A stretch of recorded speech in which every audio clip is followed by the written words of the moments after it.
medicamento es una sustancia que actúa de diversas y diferentes maneras en el interior de tu cuerpo. El desconocimiento y la falta de información sobre su uso puede conllevar importantes riesgos sanitarios. No te automediques, confía en tu médico y en la capacidad de autocuración de tu propio organismo. Campaña de automedicación responsable de la Botica.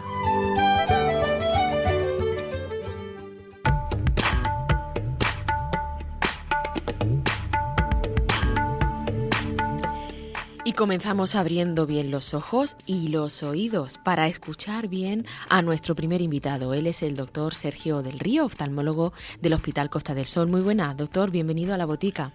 Muy buenas, buenos días.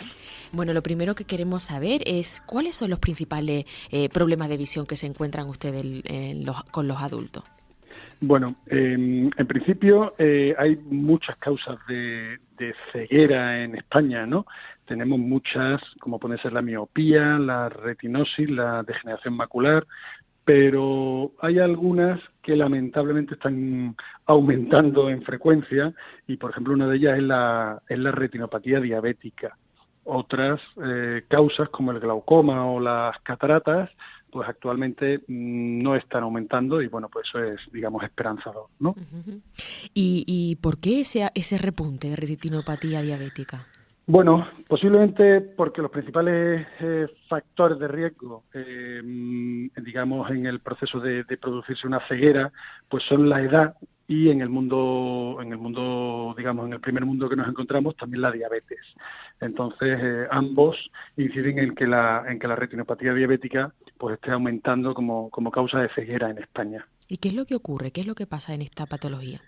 Bueno, en la retinopatía diabética es un fallo, bueno, todos sabemos que hay problemas con el azúcar, con la insulina, pero básicamente lo que produce todo eso es un daño en los pequeños vasos sanguíneos de la retina, en las venas y en las arterias de la retina. Y eso es lo que al final pues da lugar a la ceguera, ¿no? ¿Y cómo se puede dar uno cuenta de que esta enfermedad está presente en su sistema visual? Bueno, en principio, lamentablemente, cuando la retinopatía diabética, digamos, aparece, o los primeros pasos, lamentablemente suele ser asintomática, es decir, no nos suele dar, digamos, ningún signo de peligro, ¿no? De que nos alarmemos. Pero, bueno, pues precisamente para eso tenemos que estar, digamos, los profesionales un poco encima de los pacientes, pues precisamente pues para aumentar el número de revisiones de los diabéticos que puede hacer que se controle esta enfermedad. ¿Cada cuánto tiempo sería lo suyo que fuera una persona diabética fuera a mirarse su sistema visual? Los diabéticos deberían revisarse a partir de los diabéticos tipo 2, que son los más frecuentes, que son aquellos que habitualmente usan pastillas, ¿no? Habitualmente lo suyo sería una revisión anual a partir de ciertos años de haberse diagnosticado la enfermedad, al menos que una vez al año se le hiciera una revisión. Lo que pasa es que lamentablemente eso se consigue pues, en una tercera parte de los diabéticos. El resto, hoy por hoy, se nos escapa, ¿no? Y eso pues no podemos permitirlo, ¿no? ¿Qué tipo de pruebas se le realiza? Pues mire, tanto en atención primaria como especializada, como en hospitalaria, disponemos de un aparato que es un retinógrafo. El retinógrafo básicamente es un aparato que hace fotografías de la retina y, bueno, pues la gracia del retinógrafo es que es una prueba sencilla, segura, incluso cómoda para los pacientes. O sea, no les cambia demasiado, no es un gran problema y es fácil de realizar y está muy accesible a los pacientes. Y consiste en mirarle, pero es una lupa, me refiero a que si es invasiva o no. No es invasiva. Es simplemente hacer una fotografía que se hace de la retina, fotografía que el paciente se le puede hacer tanto con gotas, con la pupila dilatada, como sin dilatar, eso depende un poco del aparato. Y ya le digo que en muchos casos pues nos da desde si el paciente tiene o no tiene retinopatía, incluso nos puede dar el grado de retinopatía, y si no, la prueba no fuera concluyente, por ejemplo en atención primaria, que se puede realizar, entonces ya los pacientes nos lo envían en nuestro caso al Hospital Costa del Sol y ampliaríamos el estudio, ¿no? Una vez diagnosticada ya que la retinopatía diabética está haciendo daño, ¿Hay algún tipo de tratamiento, cirugía o algo que se pueda realizar en estos pacientes? Sí, hay varias posibilidades de tratamiento. La más importante es el control del azúcar. El paciente, es muy importante que digamos, el paciente y el sistema en general, que aporte ayudas para que el paciente pueda controlar el azúcar, tanto educación sanitaria como pues como revisiones, porque el paciente es importante que controle el azúcar. Eso va a disminuir la progresión de la retinopatía, es decir, va a hacer que la enfermedad no progrese y no se convierta en una enfermedad devastadora. Eso es lo primero, el primer escalón, digamos, ¿no? El control del azúcar.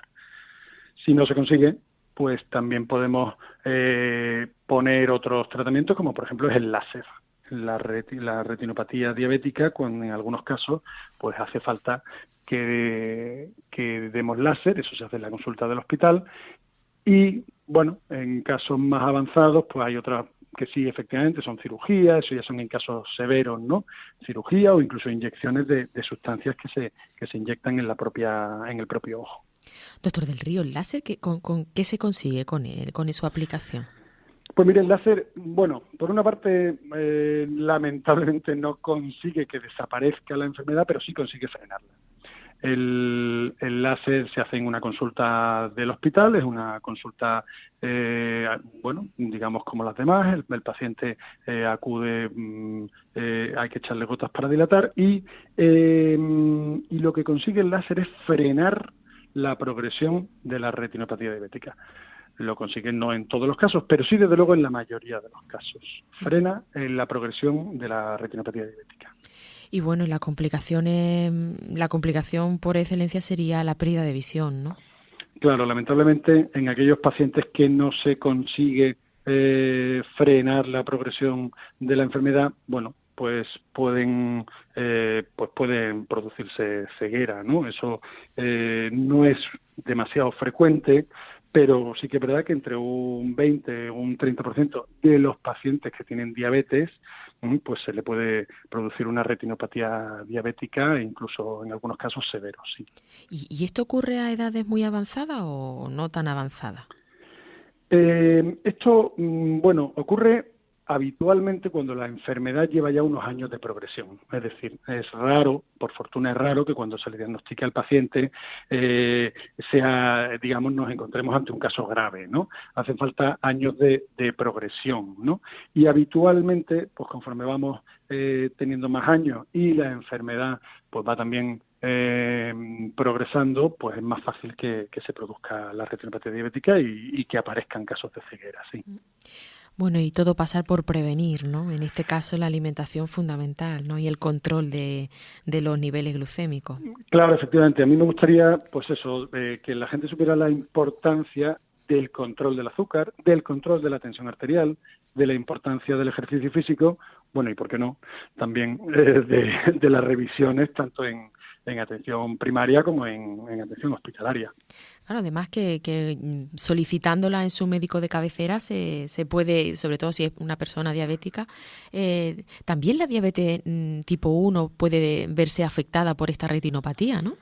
Sí, lamentablemente la diabetes tipo 1 se ve afectada incluso, bueno, con más porcentaje que la diabetes tipo 2. Son pacientes más jóvenes, en donde pues las expectativas de vida son más largas y entonces, pues claro, esa progresión en años de la enfermedad pues hace que en ocasiones nos encontremos pues casos lamentablemente muy severos, sí. Y a edades que no deberían, ¿no?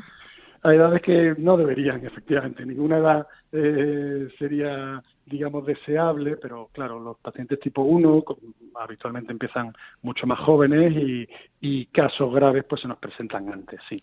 Pues muchísimas gracias, doctor Sergio del Río, oftalmólogo del Costa del Sol, por este ratito, por esta información, y todos hemos anotado bien que hay que ir a revisión oftalmológica al menos una vez al año. De acuerdo. Muchísimas gracias a vosotros. Hasta pronto.